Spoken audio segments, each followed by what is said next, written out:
जय हिंद प्यारे बच्चों, स्वागत है आप सभी का। तो बच्चों, जैसा कि यहाँ पे लिखा है कि एनसीईआरटी कक्षा 10 प्रश्नावली 1.1 यानी हम क्वेश्चन नंबर 4 को इसमें करेंगे वीडियो में। ठीक है, तो चलिए शुरू करते हैं अपनी वीडियो को। हमारा क्वेश्चन है, यूक्लिड विभाजन परिमेय से का प्रयोग करके दर्शाइए कि धनात्मक पूर्णांक का वर्ग किसी पूर्णांक m के लिए 3m या 3m+1 के रूप में होगा। तो यहाँ पे हमें इस क्वेश्चन में करना क्या है। देखिए, इसमें करने में बहुत बच्चों को डिफिकल्टी होती है, समझ में कम आता है। तो देखिए, हम आसान से समझेंगे कैसे इसको करते हैं। तो यहाँ पे हमें करना क्या है कि कोई भी नंबर मान लेते हैं, एक संख्या पूर्णांक वर्ग मान लेते हैं धनात्मक। ठीक है, अब हमें करना क्या है कि उस संख्या का स्क्वायर करना है, वर्ग करना है और दिखाना है कि वर्ग करने के बाद वो हमेशा इस रूप में रहता है, या तो ये रहेगा या ये रहेगा, है ना। तो इसको हल करने के लिए सबसे पहले क्या करते हैं कि मान लेते हैं, ठीक है, माना कोई धनात्मक पूर्णांक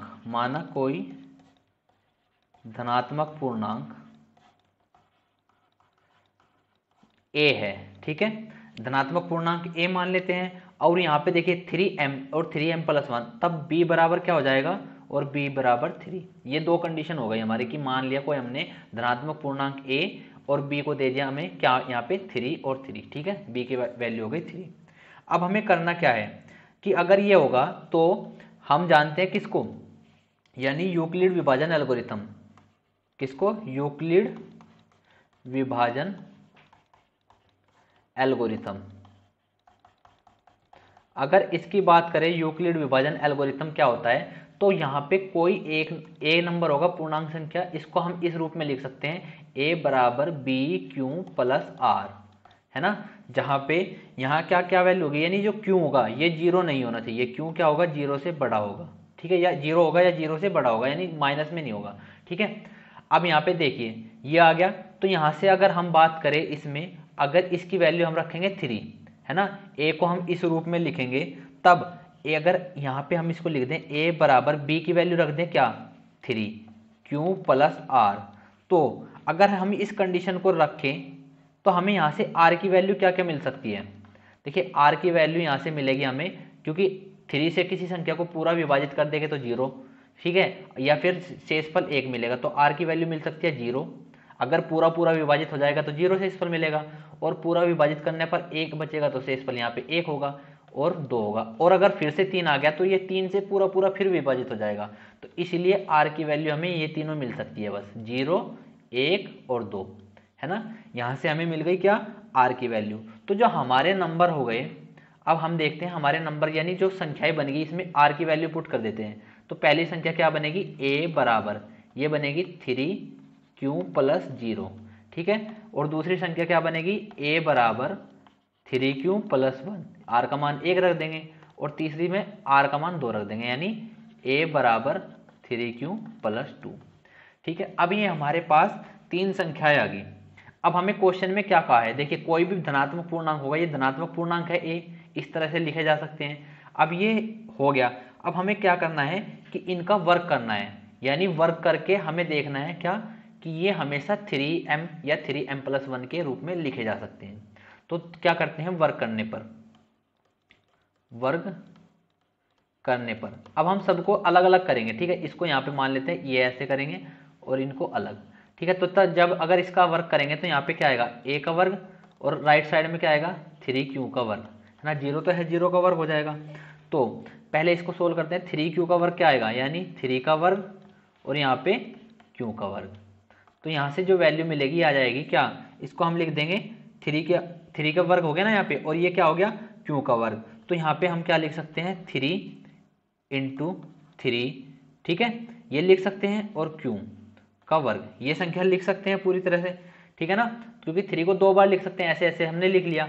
अब यहाँ से क्या मिल रहा है हमें कि 3, अब ये देखिए यहाँ पे अगर इसकी बात करें 3q², ये कोई एक नया कांस्टेंट होगा, है ना, कोई वैल्यू तो होगी, क्योंकि कोई भी q भी क्या है, एक पूर्णांक है, और 3 भी एक पूर्णांक है। अगर इनके आपस में गुना करेंगे तो यहाँ पे हमें क्या मिलेगा, एक पूर्णांक मिलेगा। तो हम मान लेते हैं इसको k1, क्या मान लेते हैं, k1। ठीक है ना, तो हमें ये 3q को हमने मान लिया, जहाँ 3q² बराबर k1 हमने इसको मान लिया यहाँ पे। तो हमें a की वैल्यू मिल गई ये, यानी a का जो रूप मिला हमें ए का रूप मिल गया 3k1। अब ऐसे ही अगर हम बात करें किसकी, यहाँ पे भी क्या करेंगे, वर्क कर देंगे। जब ए स्क्वायर करेंगे वर्क करने पर तो यहाँ पे होगा 3q + 1 का वर्ग, है ना। अब जब इसका वर्क करेंगे तो वर्क करने पे हमें किसका फॉर्मूला खोलना पड़ेगा, यहाँ पे a + b का होल स्क्वायर का। तो यहाँ पे आता है जैसे कि a + b का होल स्क्वायर का एक फॉर्मूला होता है a² + b² + 2ab, है ना, ये वाला फॉर्मूला होता है। तो इसकी हेल्प से हम यहाँ पे करेंगे तो ये आ जाएगा कितना, a की जगह क्या है 3q और b की जगह 1 है, तो यहाँ पे आ जाएगा 3q² + 1² प्लस के 2 × 3q, है ना। 2ab और b कितना है 1 है, तो ये वैल्यू आ जाएगी। तो यहाँ से अब हमें, ये तो फॉर्मूला था हमारा यहाँ पे, ठीक है ना। अब a² की वैल्यू ये मिल गई, तो यहाँ पे भी a² ही रहेगा, ठीक है, क्योंकि a² को हम लिख सकते हैं ऐसे। तो a² की अगर हम बात करें यहाँ से हमें क्या वैल्यू मिलेगी, देखिए यहाँ पे क्या हो जाएगा, ये हो जाएगा यहाँ 3, है ना, और ब्रैकेट में लिख देंगे 3q², है ना। 3 का वर्ग होगा तो 3 को 2 बार लिख लिया, प्लस यहाँ पे इसको लिख देंगे 3 × 2q और प्लस 1, ठीक है ना। अब यहाँ से हमें देखें यहाँ पे क्या हो रहा है कि यहाँ पे भी 3 है और यहाँ पे भी 3 है, तो दोनों जगह से हम 3 कॉमन ले लेंगे। तो 3 कॉमन लेने पर हमें यहाँ पे क्या वैल्यू मिलेगी, 3q का वर्ग, ये वाली वैल्यू बची यहाँ पे, प्लस अब यहाँ पे कितना बचेगा 2q ये, और प्लस 1 साथ में चल ही रहा है। तो अब हमें यहाँ से क्या होगा कि इसको लिखना है कैसे, देखिए यहाँ पे अंदर वाली वैल्यू को हम एक नए वैल्यू मान लेते हैं, यानी नया कांस्टेंट मान लेते हैं कुछ। तो यहाँ पे जो लिखा जाएगा इसको लिख लेते हैं 3k2, यानी इस पूरी वैल्यू को हमने k2 मान लिया और ये 1। तो अब ये संख्या इस रूप में लिखी गई, है ना। तो जहाँ क्या माना है हमने, जहाँ 3q² + 2q बराबर, ये बराबर हमने क्या माना है, बराबर माना है k2, ठीक है ना, ये मान लिया। तो हमें एक इक्वेशन तो ये मिल गई, ठीक है, फर्स्ट इक्वेशन तो ये मिल गई और सेकंड इक्वेशन ये मिल गई। और थर्ड केस हमारा क्या है, थर्ड केस है a = 3q + 2, है ना, ये केस हो सकते हैं। तो a = 3q + 2 को हम यहाँ पे सोल्व करते हैं। तो a = 3q + 2, ये है ना तीसरा पद जो हमारी तीसरी वैल्यू है, तो इसको भी हमें दिखाना है किस रूप में लिखा जा सकता है। तो यहाँ पे देखिए इसका वर्क करेंगे, वर्ग करने पर जब वर्क करेंगे तो क्या आएगा, a का वर्ग बराबर 3q + 2 का वर्ग। तो यहाँ पे फिर से a + b के होल वर्ग का फॉर्मूला खोलना पड़ेगा।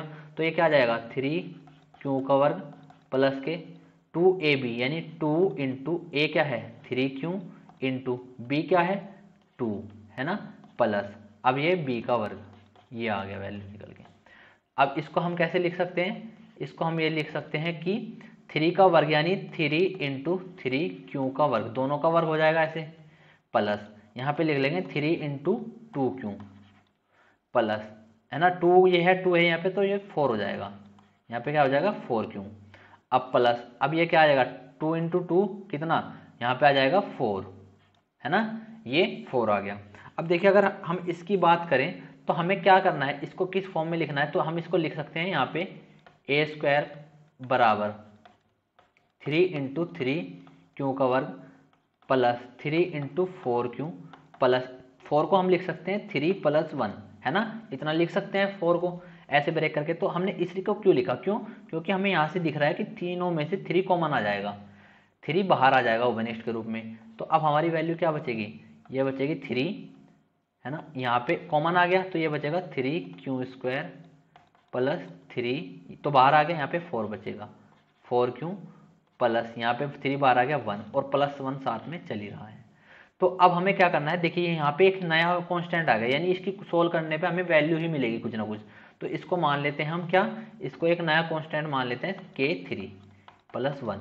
क्या माना है हमने, जहाँ k3 बराबर क्या माना है, ये 3q² + 4q + 1, ये हमने मान लिया सब। अब देखिए इसको मानने पर हम तीसरी इक्वेशन मिल गई, ये तीसरी इक्वेशन मिल गई। अब देखिए पहली इक्वेशन क्या थी हमारी, 3q, यहाँ पे थी a² बराबर 3k1, ठीक है। तो एक बार तीनों को लिख लेते हैं, a² बराबर 3k1 और दूसरी थी a² बराबर 3k2 + 1 और ए तीसरी मिली है a² बराबर 3k3 + 1। ठीक है, यहाँ से देखिए क्या ये इसकी फॉर्म में है, कोई भी पूर्णांक किस रूप में है 3m और 3m + 1, यानी m क्या है कांस्टेंट, यहाँ पे भी एक कांस्टेंट है ना, अचर पद है, कुछ भी मान सकते हैं इसको। तो m है यहाँ पे k1 है। तो देखिए जब भी स्क्वायर कर दिया कोई भी धनात्मक पूर्णांक है, अगर हम उसका स्क्वायर करेंगे तो हमें केवल यही केस मिलता है, यानी यही रूप मिलता है, इसके अलग तो कोई रूप नहीं मिला ना। ठीक है, तो यहाँ पे k1 और k2 k3 क्या है, धनात्मक पूर्णांक है। तो हमने दिखा दिया कि किसी भी धनात्मक पूर्णांक को वर्ग करने पर वो हमेशा किस रूप में आएगा, इसमें 3m और 3m + 1 रूप में। ठीक है, उम्मीद करता हूँ कि आपको ये अच्छे से समझ में आया होगा इस क्वेश्चन में जो हमने यहाँ पे किया है। ठीक है, चलिए मिलते हैं नेक्स्ट वीडियो में और ऐसे ही इंपॉर्टेंट क्वेश्चन के साथ मिलेंगे आपको नेक्स्ट वीडियो में। धन्यवाद।